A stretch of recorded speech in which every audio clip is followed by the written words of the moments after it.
리틀 도서관, 매주 한 권, 휴먼 터치. 저는 일상에서 책과 다정하게 지냅니다. 사람과 세상과 더 다정하게 지내고 싶어서 책 맛보기를 합니다. 이번 책은 내가 사랑한 화가들입니다. 저자는 전시 해설가 정우철입니다. 책날개는 저자를 다음과 같이 소개하고 있습니다. 작품 분석이 주를 이루었던 기존의 미술 해설에서 벗어나 화가의 삶을 들려주는 방식으로 관객들을 매료시키며 입문 5년 만에 스타 도슨트로 자리매김했다. 저자는 전시장을 찾은 관람객들로 하여금 화가와 사랑에 빠지게도 하고 화가의 자서전을 씹어먹은 기분이 들도록 만든다고 합니다. 화가들의 인생을 심도 있게 공부했을 스타 도슨트 저자의 결론을 들어봅니다. 현재 거장이라고 불리는 화가들의 삶을 들여다보면 누구 하나 평탄한 인생을 산 이가 없다. 위대한 작품을 탄생시키기 위한 필수 요소가 고통일까? 그들의 인생을 공부하다 보면 이렇게 힘든 삶을 살았구나 하는 안타까움이 든다. 그들 중 고통과 고난을 겪지 않은 사람은 아무도 없었다. 그럼에도 불구하고 그들은 붓을 들었다. 화가의 인생을 알고 그림을 보면 좀 더 풍부하고 밀도 높은 감상을 할 수 있다. 화가의 인생과 가치관을 이해하고 공감하다 보면 눈앞에 놓인 그림뿐 아니라 그림 너머의 화가와도 교감하게 된다. 저자가 안내하는 전시장에 들어선 기분이 되어 책을 펼쳐보기로 합니다. 11명의 화가들이 살았던 일생을 한꺼번에 만날 기회가 주어져서 가슴이 벅찹니다. 책의 부제에서 밝힌 아주 특별한 미술 수업이 될 것 같은 예감이 듭니다. 저자는 독자에게 다음과 같은 바람을 전합니다. 많은 사람들이 미술을 쉽고 친근하게 접하기를 바라는 마음을 담아 이 책을 썼다. 예술가들의 인생을 공부하다가 내 인생이 바뀌어버린, 그래서 특별히 사랑하는 11명의 화가들이 이 책을 읽는 이들의 삶도 바꿔주길 바란다. 그렇습니다. 그림은 누구나 그릴 수 없어도 삶은 누구에게나 주어져 있습니다. 다른 사람들의 삶을 엿보는 것은 나 자신의 삶을 들여다보게 합니다. 그림에 대해 아는 바가 전혀 없는 저 같은 독자를 위해 저자는 다음과 같이 조언합니다. 온 세상이 거장이라 부르는 화가들도 우리와 같은 사람이다. 그래서 그들의 삶은 우리의 삶과 닮아있다. 위대한 예술가라고, 천재라고, 거장이라고 추앙받는 화가들의 인생을 공부하면서 나름대로 찾은 그들의 공통점은 그럼에도 불구하고이다. 그들은 삶에 버거운 고통이 찾아와도 그럼에도 불구하고 나아갔다. 그 덕분에 거장이라는 반열에 오를 수 있었다. 그들에게 어떤 아픔이 있었고 어떻게 이겨냈는지를 공부할수록 때로는 공감이 됐고 때로는 위로를 받았다. 그러는 동안 어느새 화가들의 그림이 마음속으로 쑥 들어와 있었다. 그림과 친해지는 가장 쉬운 방법은 먼저 화가의 인생을 들여다보는 것이다. 책은 11명의 화가 중에서 사랑 추구에 열중했던 4명을 골라 묶어서 거론하고 있습니다. 마르크 샤갈, 앙리 마티스, 아메데오 모딜리아니, 알폰스 무아가 그들입니다. 샤갈은 고향과 아내를 사랑했고, 앙리 마티스는 색과 일을 사랑했고, 모딜리아니는 보디첼리의 비너스와 자신보다 14살 어린 잔을 사랑했고, 무아는 광고 포스터와 슬라브 민족을 사랑했습니다. 그 사랑으로 그들은 살아왔고 죽어갔습니다. 샤갈은 러시아의 작은 마을에서 유대인의 운명을 안고 태어났습니다. 그는 제1, 2차 세계대전을 모두 겪었습니다. 인간이 동물이 되는 전쟁 속에서 삶의 유한성을 더 절감했을 법한 샤갈은 종종 다음과 같이 말했다고 합니다. 삶이 언젠가 끝나는 것이라면 삶을 사랑과 희망의 색으로 칠해야 한다. 핍박받는 유대인으로 떠돌면서 위태로움과 초조함은 다반사였을 것입니다. 그럼에도 불구하고 샤갈은 하늘을 날아다니는 사람을 그리는 화가로 살았습니다. 그림으로 절망과 우울을 극복하고 희망과 사랑을 만들어냈습니다. 유대인 샤갈에게 그림에 몰두하는 그 순간과 그 공간은 어쩌면 천국이며 유토피아였을 수 있습니다. 책을 통해 만난 샤갈은 참 모범적인 인간으로 보였습니다. 그는 22세에 만난 고향 처녀 벨라에게 청혼이 하고 싶어서 화가로 성공하려고 했습니다. 26세에 그린 손가락이 7개인 자화상과 창밖으로 보이는 파리 풍경은 자신이 대도시 파리에서 자립을 위해 얼마나 고군분투하고 있는지 보여줍니다. 연인 벨라를 향한 사무친 그리움을 청년 샤갈은 자신만의 방식으로 표현합니다. 그 독특한 스타일이 성공하게 되면서 멋있게 청혼할 기회를 포착하게 됩니다. 기필코 명성을 거머쥔 샤갈은 드디어 28세에 벨라와 결혼을 합니다. 벨라를 만난 지 6년 만에 순전한 사랑은 결실을 맺습니다.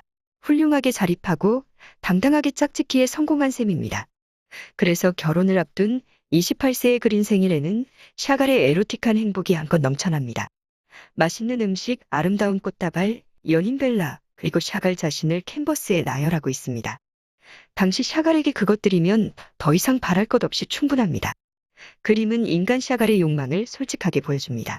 20대 남자 샤갈의 사랑에는 정신적 사랑만이 아니라 육체적 사랑도 용해되어 있다는 사실이 그림에서 저절로 읽혀집니다. 그런데 예술과 사랑을 모두 성취한 샤갈의 앞날에 서서히 혁명과 전쟁이 다가오고 있었습니다. 스탈린 정권은 자신을 반대하는 예술가를 숙청합니다. 게다가 정치 선정용 그림만 허용합니다. 샤갈은 러시아를 떠나 파리로 갑니다. 거기에는 나치 정권의 히틀러가 기다리고 있습니다. 히틀러는 유대인 학살에 앞장섭니다. 정치적 소용돌이는 샤갈을 가장으로서도 화가로서도 모두 불안하게 만듭니다. 1937년 55세에 그린 연인들에는 유대인 숙청이 감행되고 있는 당시에 두려움과 불안이 가득합니다. 현실이 각박해질수록 고향에 대한 그리움과 유대인에 대한 애정은 더 진해질 수밖에 없습니다. 중년기에서 노년기로 넘어갈 무렵 샤갈에게 닥친 시련을 책은 다음과 같이 적고 있습니다. 연인들을 그렸던 바로 그해 히틀러는 샤갈을 제거해야 할 예술가로 언급하고 대패 미술전을 열었다. 샤갈의 그림을 걸어놓고 비뚤어진 유대인 영혼을 보여주는 작품이라며 조롱하기도 했다. 1940년에는 나치가 프랑스마저 점령하면서 샤갈의 시민권이 박탈된다. 친독 성향의 프랑스인들은 독일에 잘 보이기 위해 유대인들을 잡아 넘기기 시작한다. 샤갈은 짐을 싸서 미국으로 떠난다. 하지만 미국에서 인생 최대의 시련을 마주한다. 파리가 해방되었다는 소식에 돌아가려고 짐을 싸는 와중에 아내 벨라가 바이러스에 감염되면서 무산되고 만다. 그리고 1944년 벨라는 숨을 거둔다. 벨라의 장례식에 참석한 조각가 샤임 그로스는 그토록 강인한 남자가 아기처럼 흐느끼는 것을 보니 가슴이 찢어지는 것 같았다. 고 당시를 회상했다. 이후 샤갈은 9개월 동안 붓을 들지 못한다. 나치의 위협에도 자신의 예술 세계를 지켰던 그가 유일하게 그림을 그리지 못했던 인생 시기다. 보다 못한 딸이 아버지를 절망해서 일으킬 작업에 착수한다. 벨라가 남긴 원고를 책으로 출판하는 것이었다. 샤갈은 그녀의 회고록에 사파를 그리는 일을 했다. 그리고 그 회고록에 짧은 글을 남겼다. 유대 예술의 뮤즈, 내 사랑 벨라. 그대는 세상을 떠났지만 내 그림 속에서 영원히 살아 숨쉬리라. 샤갈은 57세부터 벨라 없는 삶을 살아내야 했습니다. 그토록 사랑하고 의지했던 연인이자 아내였던 벨라 없이 홀로 프랑스로 돌아가 대략 40년간 작품 활동을 꿋꿋하게 했습니다. 그의 마지막 작품은 다른 빛을 향해입니다. 샤갈은 이 그림을 그린 직후 98세의 나이로 눈을 감습니다. 샤갈의 마지막 그림에 대해 책은 다음과 같이 소개하고 있습니다. 거기에는 캔버스에 그림을 그리고 있는 샤갈이 있다. 샤갈의 등에는 날개가 달려있다. 날개 달린 천사가 샤갈의 머리에 손을 얹고 있다. 캔버스 안에는 남녀가 있는데 남자는 어깨 동무하듯 여자를 안고 있고 여자의 손에는 꽃다발이 들려져 있다. 그렇게 샤갈은 사랑을 품은 채 다른 빛을 향해 떠났다.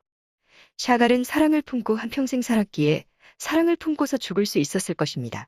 삶 그대로 죽음이 된다고 어느 고마운 지인이 저에게 말해준 적이 있습니다. 잘 죽기 위해서는 잘 살아야 하고 잘 살아야 잘 죽는다고 말입니다. 마음을 꾸준히 수련하고 인품을 연마해야 하는 이유가 바로 거기에 있습니다. 목숨 가진 우리들은 무조건 살고자 하는 본능을 가집니다. 그 본능을 거스리기는 참으로 쉽지 않습니다. 그래서 누구라도 죽음이 다가오면 그 본능이 적나라하게 노출될 수밖에 없습니다.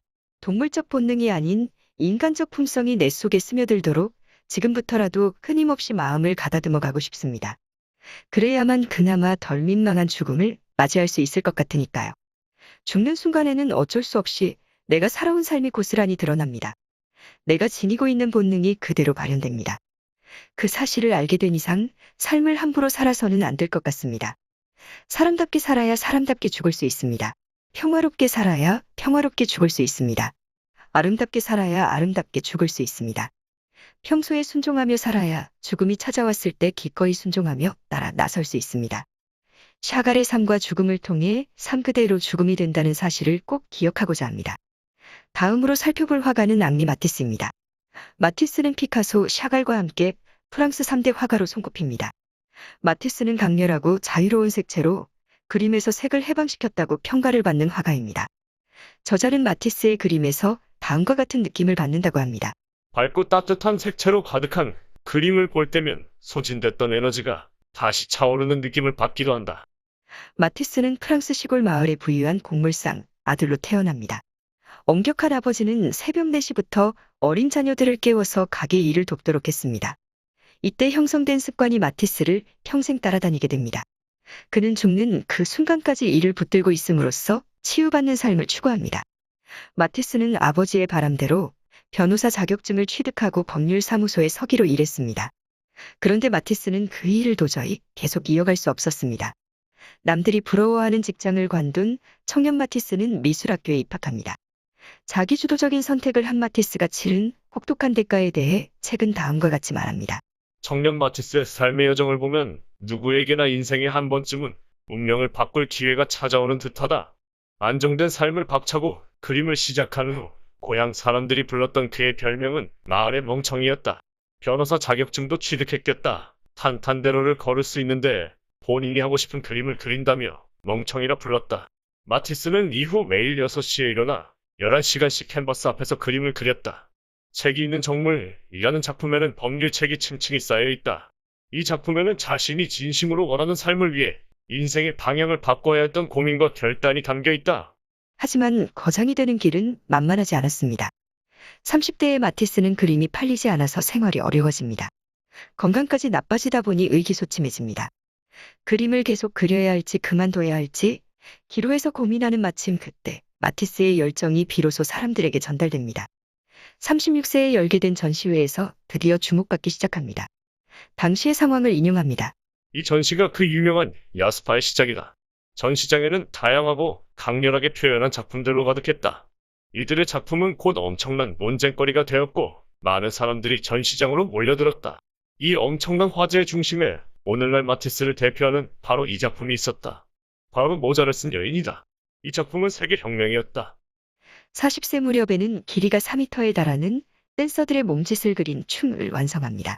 책은 다음과 같이 그 그림을 해석해 줍니다. 마티스가 우리에게 전하려 했던 것은 댄서들의 움직임에서 느껴지는 가벼움과 경쾌함이었다. 춤은 삶이요 리듬이다 라고 생각했던 자신의 마음을 잘 녹여내어 어쩌면 마티스는 사람들이 잠시나마 걱정을 잊고 신나게 춤을 추길 바라는 소망을 담았는지도 모르겠다. 하지만 삶의 기쁨과 즐거움을 열정적으로 그려내던 마티스가 45세가 되자 제1차 세계대전이 일어납니다. 독일군의 공격으로 집은 파괴되고 가족은 끌려가 버립니다. 전쟁이 주는 극심한 공포는 그의 그림에서 밝은 색채를 사라지게 만듭니다. 불안한 마음을 고스란히 드러낸 그림, 콜리오르의 프랑스식 창문에는 창문 밖이 시커먼 채로 화면 중앙을 한가득 차지하고 있습니다. 창문 밖에는 꽃 한 송이, 빛 한 줌도 보이지 않습니다. 인간이 동물이 되어 싸우는 전쟁은 더 이상 눈뜨고 못 볼 지경인 듯 캄캄한 색채로 덮어버렸습니다. 열정이 풍부한 사람일수록 어두운 시기를 보내기가 쉽지 않았을 듯합니다. 하지만 그 열정 덕분에 기존의 아름다운 색채를 되찾게도 됩니다. 72세가 되던 해에 마티스는 암 선고를 받습니다. 의사를 찾아가 조금만 더 작품을 만들 수 있도록 해달라고 간절하게 부탁을 합니다. 그의 부탁에서 묻어나는 열정이 의사로 하여금 수술에 최선을 다할 수밖에 없도록 했을 것 같습니다. 그는 수술을 받은 후 기적같이 깨어납니다. 이후 그는 병원에서 부활한 자라는 별명을 얻게 됩니다. 그는 결국 건강을 악화시키는 유화물감을 멀리해야 했습니다. 그렇다고 해서 작업을 중단하지는 않습니다. 77세가 된 그는 침대에 기대서라도 작업을 이어갑니다. 캔버스에 수채물감을 두껍게 발라 오려내는 컷아웃 작업으로 대신합니다. 그의 열정을 그 무엇도 그 누구도 꺾지 못했습니다. 컷아웃 작업은 다른 위대한 작품 폴리네시아 바다, 폴리네시아 하늘을 만들어냅니다. 이즈음 로사리오 성당을 장식하는 작업에도 참여합니다. 원래 곳이 준비생이었던 그가 화가의 길을 선택했을 때 하루 11시간씩 그림을 그렸습니다. 열정을 바쳐 전력을 기울여 예술 작업과 함께 살던 마티스는 그 삶 그대로 말년에도 여전히 일을 놓지 않은 채 삽니다. 그 부분을 옮겨봅니다. 한마디로 로사리오 성당은 그 자체가 마티스의 작품인 셈이다. 자신의 남은 에너지를 성당 작업에 모두 쏟아부은 마티스는 모든 작품을 완성한 후에 내 인생 최고의 업적이다. 나는 이제 떠날 준비가 됐다. 라고 했다. 그는 사람들에게 그림을 통한 삶의 환희를 전달하기 위해 죽기 직전까지 작업에 몰두했다. 그는 최후의 순간이 왔을 때 겁쟁이가 되지 않기로 다짐한다. 이리 모든 것을 치유한다. 고 했을 만큼 작업할 때 가장 충만한 기쁨을 느꼈던 그는 결국 1954년 85세의 나이로 붓을 내려놓고 숨을 거둔다. 이제 미술사에서 가장 비극적인 사랑을 했던 화가 모딜리아니의 일생을 훑어보기로 합니다. 14살이나 어렸던 잔과 사랑에 빠졌던 모딜리아니의 그림에 대해 저자는 다음과 같은 감상평을 들려줍니다. 모딜리아니의 작품을 볼 때면 우수에 찬 눈빛과 특유의 분위기에 뭔가 가슴이 먹먹해지는 느낌을 받곤 한다. 그의 인생을 알고 그림을 보면 그 이유를 알 수 있다. 모딜리아니는 10살쯤에 단테의 신곡을 좋아했습니다. 어린 시절부터 건강이 좋지 않았던 그는 14살의 고열로 사경을 헤매면서 예술가가 되고 싶다고 피렌체 우피치 미술관에 가고 싶다고 헛소리를 합니다. 어머니는 병이 낫기만 하면 소원을 들어주겠다고 약속합니다. 10대 소년 모딜리아니는 죽도록 아픈 속에서도 자기 하고 싶은 것을 명확하게 성취해내는 재주가 있습니다. 훗날 잔을 향한 사랑도 그렇게 성취했으리라 싶습니다. 모딜리아니는 마침내 병이 낫고 어머니는 그 약속을 지킵니다. 14살 모딜리아니가 우피치 미술관에서 무엇을 보았는지 인용합니다. 꿈에 그리던 우피치 미술관에 도착한 모딜리아니는 수많은 작품을 감상하고 특히 르네상스 시대의 작품의 많은 매력을 느끼게 된다. 그 중에서도 르네상스의 거장 보티첼리의 비너스의 탄생을 보고 감탄을 금치 못하는데 특히 비너스의 아름다운 모습에 반한다. 모딜리아니만의 작품 세계를 구축하는데 지대한 영향을 미친다. 청년이 된 모딜리아니는 파리의 몽마르트르에 정착하면서 변하기 시작합니다. 당시 몽마르트르는 집값이 가장 싼 지역이었습니다. 술집도 많았습니다. 청년 모딜리아니는 이곳에서 술과 마약을 가까이 합니다. 품위 있는 귀족처럼 행동하던 모딜리아니는 자유로운 보헤미안이 됩니다. 몽마르트르의 환경이 젊은 그를 변하게 했을까요? 제1차 세계대전이 일어났던 1914년에 모딜리아니는 30세였습니다. 오랜 굶주림으로 아사 직전에 이른 그를 친구들이 발견합니다. 조각 작업으로 인해 생긴 먼지가 폐를 약하게 만들어 죽을 수도 있다는 진단까지 받습니다. 그런 모딜리아니가 33세에 19세의 화가 잔과 사랑에 빠집니다. 잔의 사랑은 술과 마약에 취해 있던 모딜리아니를 작품 활동에 몰두하게 만듭니다. 모딜리아니가 사랑스러운 잔을 모델로 삼아 캔버스에 담는 것은 당연했습니다. 33세에 그린 잔의 모습은 큰 모자를 쓴 잔 에비테른에 담겨 있습니다. 사랑이 시작된 그 해에 최선을 다해 전시회를 준비했지만 실패합니다. 결국 모딜리아니는 먹고 살기 위해 길거리에서 초상화를 그려주고 푼돈을 법니다. 가난 속에서도 모딜리아니와 잔의 사랑은 변함이 없습니다. 하지만 그들은 태어난 딸을 키우지 못할 정도로 가난했습니다. 부모로서의 책임을 감당하기에 모딜리아니는 몸도 마음도 건강하지 못한 아빠였고 잔은 어른답지 못한 여전히 어린 엄마였던 것 같습니다. 35세의 모딜리아니는 죽음을 앞두고 잔의 비테른의 초상을 그립니다. 예전 작품과 달리 눈동자가 선명합니다. 그 그림 앞에서 모딜리아니는 잔에게 부탁을 합니다. 천국에서도 자신의 모델이 되어달라고 말입니다. 모딜리아니의 어머니가 그 옛날 약속을 했듯이 잔도 그렇게 하겠다고 약속합니다. 모딜리아니는 잔의 초상화를 그린 후 생애 처음이자 마지막으로 자화상을 그립니다. 잔의 초상화와 자신의 자화상을 나란히 남긴 그해 35세의 나이로 모딜리아니는 세상을 떠납니다. 모딜리아니의 말년에서 미처 늙을 새가 없어 미성숙할 수밖에 없었던 젊은 예술가의 죽음을 봅니다. 다음으로 만나볼 화가는 타로 카드를 그린 알폰스 무아입니다. 무아는 연극 포스터도 그리고 달력도 그리고 장식 패널도 그렸습니다. 일상에 필요한 도구들에다 정성껏 그림을 그린 덕분에 그의 삶은 대체로 윤택했습니다. 체코에서 태어난 그는 8살에 십자가에 못 박힌 예술을 그릴 정도로 그림에 소질이 있었습니다. 청년 시절 무아는 마을 사람의 초상화를 그려주고 받은 대가로 용돈이 넉넉한 편이었습니다. 무아는 아마 벌써 이때부터 의뢰인의 마음을 읽고 만족시키는 능력이 싹 텄을 수 있습니다. 상류층 백작도 무아가 그린 초상화가 흡족했는지 후원 의사를 밝힙니다. 그 후원을 받아 무아는 27세에 파리로 갑니다. 하지만 30세가 넘도록 무명으로 지내다 보니 후원은 중단되고 맙니다. 작품도 팔리지 않게 되자 인쇄공장에 취직을 합니다. 성실하게 일하는 자에게 기회는 찾아오게 마련입니다. 급하게 필요한 연극 포스터를 뜻밖의 무아가 그릴 수 있게 되는 기회가 주어집니다. 무아는 이 기회를 기적으로 만듭니다. 무아는 자신이 지금까지 쌓아온 모든 기량을 아낌없이 쏟아서 포스터를 그립니다. 기적을 만든 생애 첫 포스터 지스몽다는 무아의 나이 34세에 탄생합니다. 지스몽다 포스터에 대해 책은 다음과 같이 평가합니다. 광고 포스터계에 슈퍼스타가 등장해 새바람을 일으킨다. 그가 등장하기 전에는 아무도 그렇게 화려하고 장식이 많은 포스터를 그리지 않았다. 그러니 그의 등장은 그야말로 혁신이었다. 기존 포스터와 달리 무화가 그린 화려한 포스터가 기적을 일으키는 당시의 박진감 넘치는 상황에 대해 책은 다음과 같이 전해줍니다. 무화가 그린 아름다운 포스터를 본 매니저는 욕을 퍼붓는다. 당시에는 이런 화려한 포스터가 없었기 때문이다. 매니저로서는 태어나서 처음 보는 스타일이었다. 그런데 기적이 일어난다. 일을 맡겼던 연극 배우는 포스터를 보자마자 감격해서 외친다. 내 평생 이렇게 아름다운 포스터는 처음 봤어.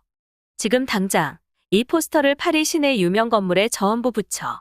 그런데 기적은 여기서 끝이 아니었다. 전날 열심히 붙인 포스터를 사람들이 전부 떼어간 것이다. 너무 아름다웠기 때문이다. 연극 배우는 유로로 판매하자는 제안을 했고 새로 찍은 포스터는 한 장도 남김없이 판매되었다. 모아는 무명 생활을 청산하고 파리의 슈퍼스타로 도약한다. 연극 배우는 모아에게 포스터 디자이너 전속 계약을 제안한다. 그로부터 2년 후 무화는 연극 포스터가 아닌 달력을 그립니다. 황도 12공은 무화가 36세 그린 달력입니다. 이 달력에 대해 설명하는 부분을 옮겨봅니다. 그림 속 원을 따라 12개의 별자리가 그려져 있고 아래쪽 2개의 원에는 태양을 의미하는 해바라기와 달을 뜻하는 양귀비가 있다. 태양이 뜨고 달이 지기를 반복하다 보면 한 달이 되고 1년이 되고 쌓인 시간은 인생이 된다. 한마디로 이 그림은 사람의 인생을 담고 있다. 무화는 파리에서 가장 성공한 상업작가 반열에 오르게 됩니다. 주문을 받고 계약이 성사되어야만 작품을 제작하는 무화가 차츰 부자가 되어가는 것은 당연했습니다. 그런데 책이 전하는 무화의 가치관은 의외입니다. 책은 무화의 가치관을 다음과 같이 밝히고 있습니다. 무한만의 슬로건이 있다. 가난한 사람들도 아름다움을 즐길 권리를 가지고 태어난다이다. 이런 신념을 가지고 있었기에 포스터를 그려 길거리 자체를 전시장으로 삼을 수 있었을 것이다. 모두가 쉽게 예술을 접할 수 있도록 말이다. 그런데 어찌된 일인지 무화는 부와 명성을 모두 쟁취한 50대가 되자 허전하고 착잡했습니다. 상업성에 치우친 자신의 예술에 만족할 수 없었나 봅니다. 순수 예술에 대한 갈망이 떠오르게 한 것은 자기 민족이었습니다. 자신은 풍족하게 살고 있는데 반해 슬라브 민족은 타국의 지배에서 벗어나지 못하고 있는 상태였습니다. 무화는 민족의 역사를 기록하는 그림을 그리기로 마음을 먹습니다. 그중 하나가 슬라브 서사시 연작입니다. 그는 작업을 시작하기 전에 슬라브 민족의 역사를 공부하기 위해 책을 읽고 학자들을 만납니다. 역사적인 장소를 직접 방문하기도 합니다. 역사관을 정립하고 그림을 그려가면서 50대였던 무화는 어느새 70대 노인이 됩니다. 거대한 연작을 완성해가면서 자연스럽게 죽음으로 연결되는 상황을 책은 다음과 같이 적고 있습니다. 슬라브 민족들은 무화의 그림을 보며 말로 표현할 수 없는 감동을 받았다. 슬라브 서사시가 체코의 국보가 된 것은 두말할 필요가 없다.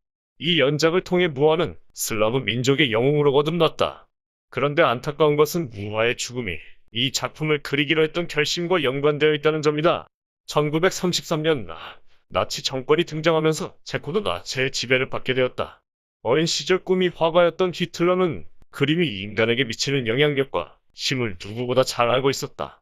그가 수많은 예술가들을 학살한 원인도 이 때문이었다.